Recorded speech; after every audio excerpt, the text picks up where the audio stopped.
Hello. Let's start with an exercise, okay?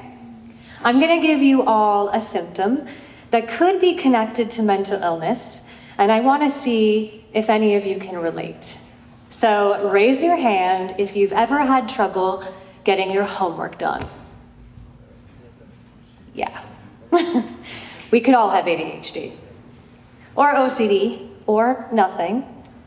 Unfortunately for me, hating algebra was not a diagnosable mental illness. My point is, diagnoses are tricky, and we all need a licensed therapist, like myself, to help us find the most appropriate one, and to hopefully help us understand that diagnoses don't capture the complexity of what it means to be human. Diagnoses aren't an identity. They are names for a set of symptoms, and who we are is often hiding behind those symptoms. You are not your diagnosis.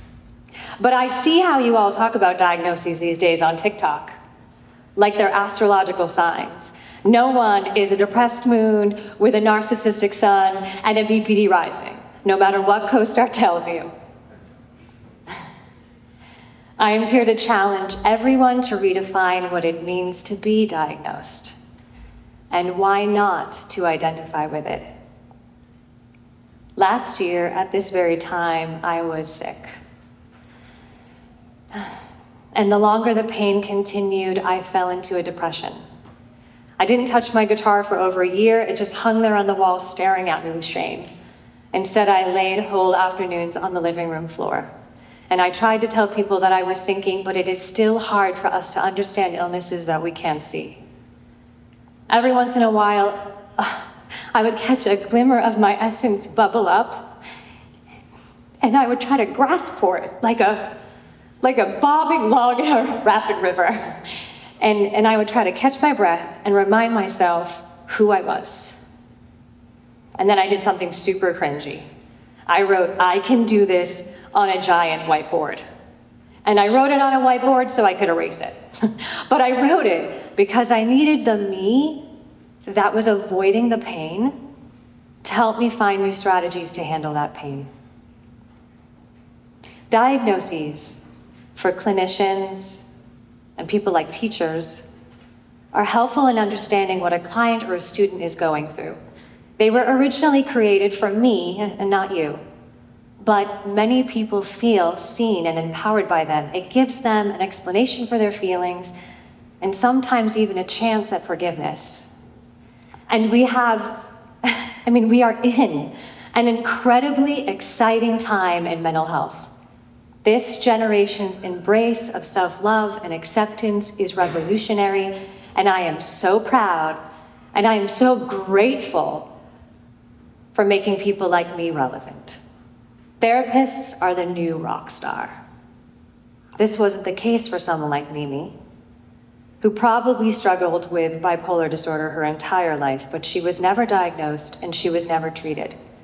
She grew up in a time where people were either institutionalized or neglected. And because of that, she suffered and she hurt the people that she loved the most. Like me, she was my grandmother. I love the DSM, which is the Diagnostic and Statistical Manual of Mental Disorders. You can see why we use the shorthand. While you all scroll your phones, I scroll the DSM. And it is essentially a map that lists all the diagnoses and all the symptoms that are associated with them. But as helpful as it is, our current methods are not yet sophisticated enough for the nuances of human psychology. The study of mental illness is 150 years old. The DSM was first published in 1952, and we're only on the 5th edition. Like any map, it is constantly evolving. Just think about a map from like 100 years ago, probably had sea monsters drawn on it. But now we have satellite images that are so accurate, your parents can literally track you on them. I'm so sorry. It's a good thing that it's evolving, because things like homosexuality and gender identity used to be considered disorders and now have been depathologized. This is one reason why it is crucial that you do not put your identity in the hands of a diagnosis that in your lifetime could become obsolete. The science is ever-changing, and the mind is far from fully understood. In this era of YouTube experts and self-diagnosers, attaching labels to ourselves is dangerously easy. All the while, professionals still can't agree on whether these are brain disorders only caused by chemical imbalances or solely derived from trauma. And the relief of feeling seen by a disorder often does not outweigh the lifelong struggle of conquering something that is integrated with who you are. A cancer patient isn't cancer. In the same way that a person with schizophrenia isn't schizophrenic, unless they think they are. I had a client. She was diagnosed with bipolar disorder, and she was decompensating, which means getting worse at an alarming rate. So we met with a brilliant psychiatrist who, upon listening to her, realized it was her fusion with the diagnosis that was crippling her. And so he told her promptly he had made a huge mistake and that she was in fact not bipolar. And I was appalled. But then, surprisingly, she became more resilient. And she found the strength to face her ghosts, practice her skills, and eventually leave treatment. It wasn't that the diagnosis was bad or wrong, it was that she couldn't make a distinction between it and herself until he took it away from her. No one can identify with a disorder and heal. And here's a few things you should know. Diagnoses are a set of symptoms. I said this before. In order to qualify for one, you have to exhibit a certain number of said symptoms, which means if you reduce those symptoms, which is what we're trying to do in therapy, past a certain threshold, you no longer qualify for one. And different diagnoses share symptoms, so that makes misdiagnosing extremely common. And another crucial flaw of the DSM is that diagnoses don't focus on where a disorder comes from. For example, an eating disorder causes maladaptive eating patterns, but it isn't inherently about eating at all. If a patient identifies with a diagnosis, they could end up with the same struggles as my grandmother, Mimi. She was never diagnosed, so it overtook her. But if you identify with yours, it overtakes you, and that is a shame, because a healthy sense of self is the wellspring of resilience. Identity. That is an existential path you will always be on. It is a creative process. It is fluid. There are a few things that make up your identity, like feeling good at something and your values, but the core of it is your uniqueness. And I have been thinking a lot about my own identity lately. It's called turning 46. And I'm not just a therapist. I also identify as a performer. And as a performer, I sometimes build characters. And through every character, I have realized that there are aspects of them that exist inside of me. We all contain multitudes.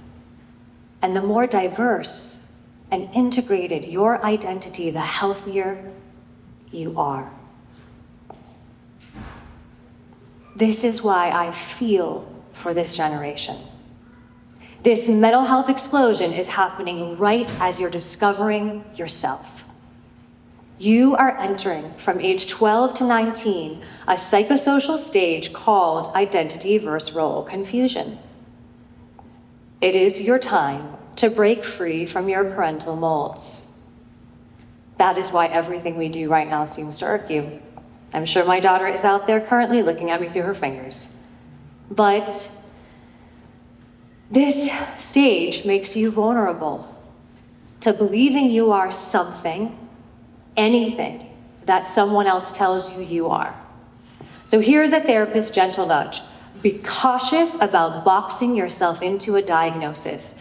Embracing your diagnosis is bold and beautiful, but there is a fine line between understanding yourself and becoming one with a label. Identity is who we are despite labels. One of my favorite tools to practice to prevent cognitive fusion with a diagnosis is to talk about it instead of you. Give it a name that you would never, ever, ever take advice from, like Belinda told me I shouldn't eat that, or Maurice wants me to give up on myself. Mine is named Mom. No, mine is named Beth, after a girl that bullied me for my looks. Do I think that many people will have lifelong mental health struggles? Yes. Do I think that their identity is still more important? 100%. Consider it the antidote. I have been diagnosed with panic disorder, but look at me up here right now, keeping it together, kind of. Look at me, Beth.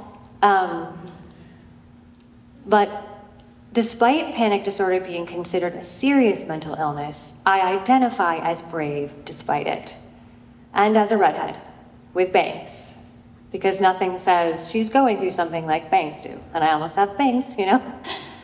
Anyway, how do you see me? Do you see me as depression? Do you see me as panic disorder? Or as a therapist, a performer, a sometimes guitar player, having a midlife crisis? Remember, diagnoses are symptoms. They are not our stories. For many years, people have come to my practice with negative core beliefs. For example, I am unlovable. And what we do is we challenge these beliefs that dictate who we think we are and what we think we deserve, which made me realize a diagnosis rooting itself in the core of your identity means progress stops before it even starts. We become what we believe. That is why you have to say to yourself, this is not who I am. This is something I deal with. This is painful, but it is not me.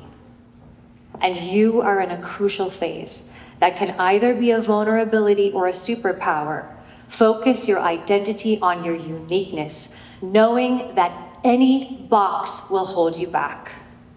And my challenge for anyone with a diagnosis is to view it not as an emotional home or a life sentence, but as an illuminating jumping off point. The chance for recovery is real if you embrace your whole self. That is the greatest tool you have. Thank you.